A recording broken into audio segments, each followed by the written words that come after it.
Hi guys, it's another vlog and it's vlog number 74. For today's video is pumunta naman tayo na King Homes. Bali yung video na to is para lang din kadugtong ng ating GoTyme debit card. Dahil nasa taas ito. First, second hanggang third floor ng King Homes yung i-vlog natin for today's video.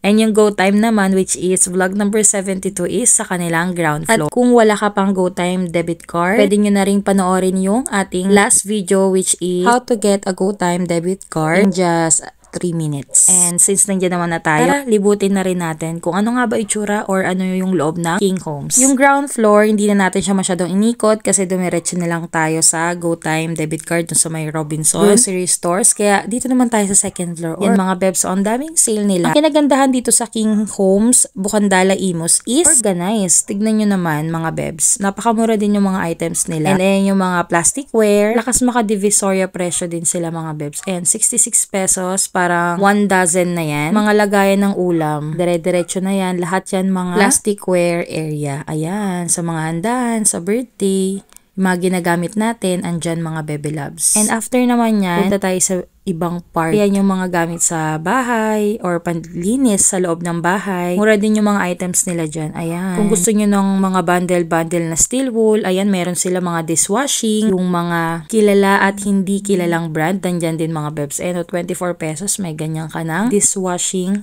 liquid. Syempre, yung Smart, kilala na natin yan. Ayan, mga pang is-is or pang mga ginagamit natin pag naglilinis ng CR. Ayun. And next naman, punta naman tayo sa mga footwears. And kung gusto nyo sa ibang location, ayan, makikita nyo naman sa taas. Ayan, from kids up to adult, nandyan ang dami. Sobrang dami ng mga sleepwears, sorry. Ang dami nilang footwears. From pambahay to panggala, ayan, may naglalaro pang chikiting. O, diba? Saan pa kayo mga bebs? Mura lang din yung mga sleepers nila. Parang ako lang yung tao sa halos area na yan. Nung pumunta kasi kami, parang Sunday yan. Tapos, di ko lang din sure kung bakit hindi marami yung tao nung pagpunta namin. And medyo marami-rami rin yung ganyan nilang mirror.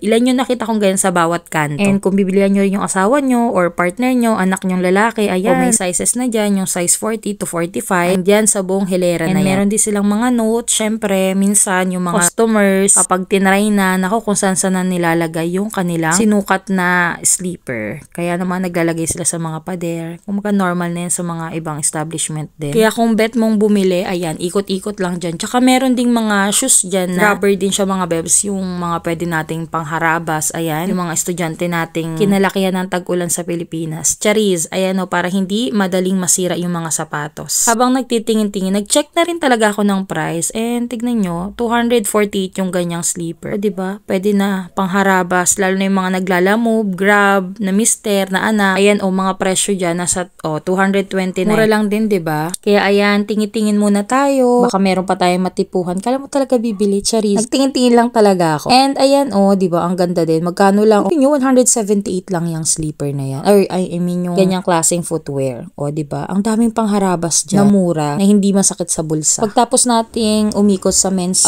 footwear, tingin naman tayo sa pang girl. Syempre, sa mga pambabae. 208, may ganyan ka na pangharabas. Or pangpon. Mura-mura lang. Hindi to sponsored ha, mga seswa. Nagulat lang din ako na mura din pala dyan. Ayan yung mga pwedeng pang-akyat bundok. O, diba? 240 plus. Meron ka ng sandals. Pagtapos natin sa footwear, dumako naman tayo sa mga dino-dino na mga pang kids. Ayan, mga pang chikiting. Kaya lang wala ko nakitang price niya. Tinitignan ko kung tumutunog. Yung pala may parang tinatanggal pa yan sa gilid para tumunog. Ayan o, yung area na yan. Maayos yung area ng mga pang kids nila. Hirap na hirap ako hanapin yung presyo. Yun pala. Nako, nagtatago kung saan yung presyo niyan. Kundi nasa buntot. Ayun, nasa dulo. Nasa 200 plus po yung isang ganyan dino eclab. After nyan, tingin naman tayo sa mga other toys. Ayan o, lakas makapagpapayat. Oh, may mga jumping rope din sila. Mga pang kids and pwede rin siguro yun sa adult. Kasi meron din sa baba na iba yung color na parang pang adult. And ayan, ikot-ikot lang. Maraming pagbibilihan dyan. Then meron din sila mga pang swimming. Ayan. Kahit tag-ulan pa ngayon, i-ano na rin natin yan. I-flex. Ito lang, Intex talaga mahal yan. Kahit sa online, sa Divisoria, pricey kasi malaki talaga siya. Balikan yan pala yung itsura niya pag papasok pa lang sa may area na yan. Mga pang boys, yung mga wheels.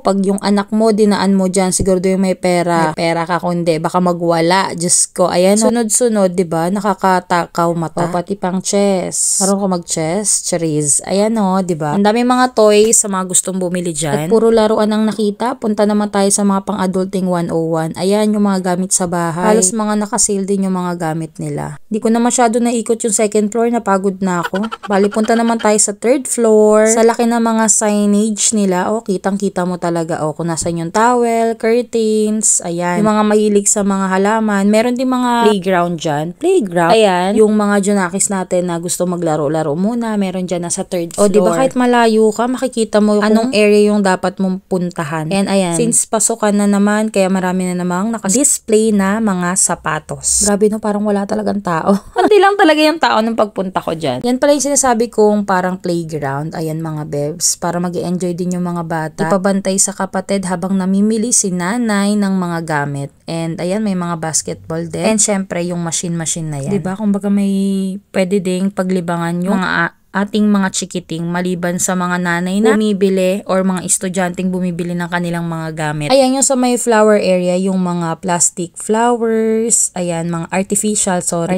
flowers, and yung mga paso alam ko meron din dyan sa area na yan. May mag-a-assist din naman, pwede rin kayo magtanong. At kung naghahanap ka naman ng mga pang wood decor, ayan, cafe, kitchen, cooks. Ayan, marami ring pang wood decor dyan na murang halaga lang, 69 pesos. May pang wood decor ka na. Iba't ibang klase, pang comfort room, pang kitchen, ayan, kung anong trip mong hanapin. Pang sabit sa pinto, entrance ng bahay, ayan. Nauuso pa naman yung mga ganyang designs. Kung na bahala mamili, pwede mo ring gawing backdrop sa mga, kunyari, nagtitinda ka ng online, tapos yung pang de-decorate mo sa gilid kasama nung gamit na or item na binebenta mo. Yun lang, di ko na naikot yung iba, napagod na ako eh. Sana na-enjoy niyo yung mini vlog ko.